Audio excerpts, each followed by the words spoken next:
Timnas Indonesia harus menelan kekalahan tipis 1-0 atas Bulgaria. Namun di pertandingan tersebut, Timnas Indonesia bermain sangat baik, bahkan mereka memaksa para pemain Bulgaria bertahan total. Hal ini menjadi sorotan bagi para fans Thailand. Mereka turut memberikan komentarnya terkait penampilan Timnas Indonesia. Seperti inilah komentar fans Thailand. Aku harus merasa gimana ya? Selamat ya buat Indonesia. Keren banget Indonesia. Bingung deh, padahal pemainnya selevel.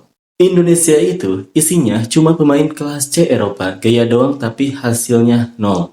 Penyelesaian akhirnya buruk banget. Levelnya sekelas pemain League One atau League Two. Cuma bisa main bola lambung buat disundul. Skill menggiring sama operannya masih kurang banget dan enggak akurat. Intinya mereka enggak bisa kasih tekanan sama sekali ke Bulgaria. Pemain Indonesia nggak ada yang bisa ngelewati satupun bek Bulgaria. Pemain naturalisasi keturunan itu harus diakui mainnya pakai hati banget atau totalitas. Indonesia itu bangun timnya secara profesional. Mereka pakai pemain keturunan atau blasteran hampir di seluruh tim, yang semuanya main di liga-liga Eropa, sekitar 90-95%. Makanya tim nasional mereka bisa melangkah jauh di kualifikasi Piala Dunia. Beda banget sama Thailand. Kita punya banyak pemain yang main di liga besar Eropa tapi enggak dipanggil buat main di kualifikasi Asia atau Piala Dunia. Entah kenapa malah terlalu percaya sama pemain dari Thai League. Mulai dari pemain senior sampai pemain muda. Gagal dan gugur terus tapi enggak pernah kapok.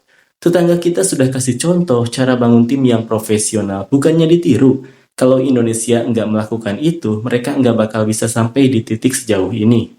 Siapapun yang nonton Thailand dan merasa kesal karena mainnya lambat, di pertandingan kali ini Indonesia juga nggak jauh beda. Masih untung, pemain keturunannya kelihatan tenang, tapi alur bola atau speedballnya lambat banget. Kayaknya aku yang nggak ngerti bola ya, tapi menurutku babak pertama Bulgaria main lebih bagus. Indonesia baru bagus di babak kedua, tapi penyelesaian akhirnya atau syutingnya ampas banget.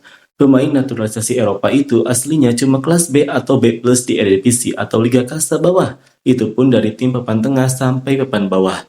Skuad ini punya 9 pemain naturalisasi dan cuma ada 2 pemain lokal asli. Sejujurnya ini adalah jebakan kesuksesan bagi banyak negara. Ujung-ujungnya, liga domestik bakal terus jalan di tempat, tim nasional terlalu fokus narik pemain keturunan, akhirnya pemain muda di dalam negeri sulit berkembang, pemain lokal kalau nggak benar-benar jago bakal susah masuk timnas. Cina dan Filipina adalah contohnya. Masalahnya, apakah pemain-pemain Eropa itu bakal mau main di AFF? Kayaknya sih enggak. Mungkin mereka cuma bakal dipanggil buat kualifikasi Piala Dunia sama Piala Asia saja sudah cukup. Bisa menguasai bola meski kalah tapi masa depan cerah itu lebih baik daripada menang tapi cuma sedikit banget pegang bola. Coba ubah sudut pandang. Dalam sepak bola, yang paling penting adalah hasil skor atau gol. Penguasaan bola tinggi tapi kalah dan enggak bisa cetak gol, dibanding penguasaan bola sedikit tapi malah menang dan bisa cetak gol. Mau pilih yang mana?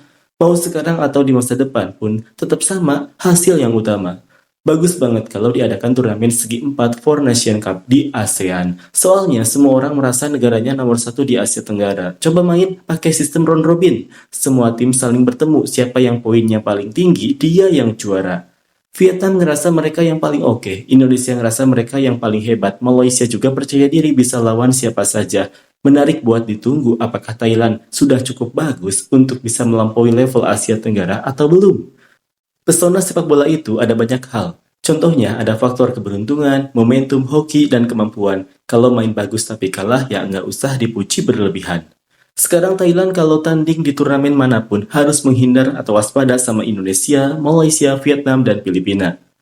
Bulgaria main jauh lebih bagus. Cuma kalah penguasaan bola dari Indonesia. Indonesia banyak pegang bola tapi penyelesaian akhirnya nggak tajam. Hampir nggak bisa nembus duet bek tengah Bulgaria. Iya, bener banget.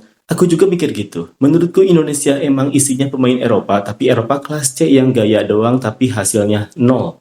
Sebenarnya level mereka itu cuma sekelas pemain League One atau League Two Inggris saja, nggak sehebat pemain di liga-liga top Eropa. Yah, bener, ada yang main di Bundesliga, Serie A, Belanda, Prancis, sama Belgia, sekitar 6 orang. Sisanya cuma main di Liga Kasta Bawah atau Liga Kasta Kedua sama Liga Lokal Indonesia. Main bagus tapi kalah ya percuma. Thailand juga bisa kok lawan Bulgaria. Pas Thailand ketemu Slovakia saja kita mainnya seimbang.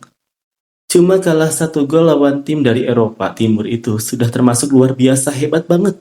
Ini hal yang bagus buat ASEAN, karena kalau mau jago dan masuk Piala Dunia memang harus menghadapi tantangan seperti ini. Tapi Thailand jangan sampai ikut-ikutan gampangin cara dengan asal naturalisasi ya. Setidaknya harus tetap ada hubungan darah sedikit pun nggak apa-apa. Masa sih? Menurutku Bulgaria mainnya lebih bagus, Indonesia cuma menang penguasaan bola doang. Main di kandang sendiri emang kayak gitu, penguasaan bola banyak tapi nggak bisa nyetak gol. Ini negara Indonesia atau Belanda, tolong dong yang jelas seisi tim isinya muka-muka asing semua. Pemain lokalnya emang ada berapa orang sih? Biarpun itu Thailand, kalau keadaannya begini aku juga nggak bakal bangga. Tapi kenyataannya timnas Thailand kita paling cuma mainin 2 atau 3 pemain keturunan saja, dan itu aku masih bisa terima. Kalau Indonesia memilih untuk menaturalisasi seluruh tim seperti ini demi kemenangan dan peringkat dunia yang lebih baik, ya silakan saja kalau dianggap bagus. Tapi kalau caranya begini, ya harus begini terus selamanya. Karena begitu mereka berhenti menaturalisasi dan balik pakai pemain lokal asli, saat itulah Indonesia bakal balik lagi ke titik awal. Apa yang mereka lakukan sekarang itu cuma fata morgana atau ilusi. Wajar saja karena Indonesia dulu pernah jadi jajahan Belanda. Negara mereka tidak seketat Thailand dalam hal ini. Mereka memang sudah siap untuk menaturalisasi dan memberikan kewarganegaraan.